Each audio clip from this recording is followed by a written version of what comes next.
there are thousands of airline flights crisscrossing the skies.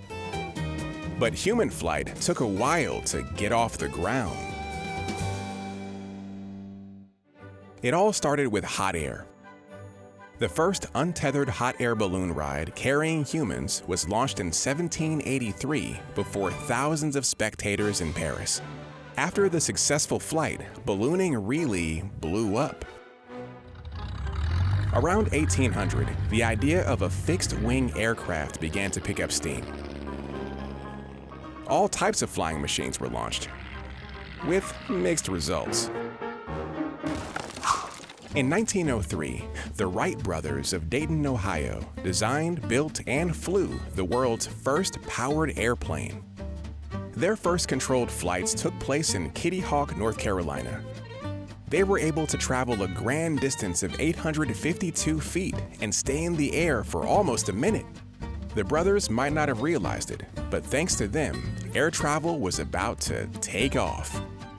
On January 1st, 1914, the world's first scheduled passenger airline service took off from St. Petersburg, Florida, and landed at its destination in Tampa, Florida, about 17 miles away. The flight carried a total of 1 passenger. By the 1930s, you could fly from coast to coast, but it wasn't cheap. The grueling 25-hour flight would make up to 15 stops and cost $264, which was about half the price of a new car. The 1930s also saw the first flight attendants. Introduced by the Boeing Company, these women did everything from serve sandwiches to check for oil leaks. Nearly 3 million people fly in and out of this country every day. And few give a second thought to the aviation pioneers that make it all possible.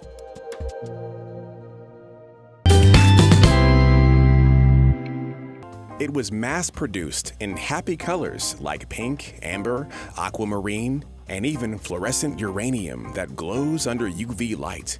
So why was it known as depression glass? After the stock market crash of 1929, the American economy was in shambles, and businesses looked for ways to stay afloat. Those in the glass industry realized that the average family couldn't afford to spend money on fine china. Wanting to keep their factories open and their workers working, companies began to make an inexpensive version of glassware. From the late 20s through the 30s, the bulk of what became known as depression glass was produced. You could get it everywhere. Department stores gave it away. So did gas stations. Movie theaters would have dish nights to lure in crowds.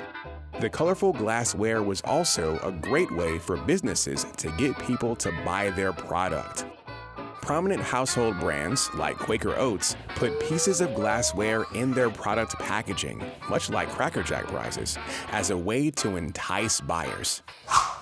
When World War II ended, the American economy roared back and depression glass became a thing of the past.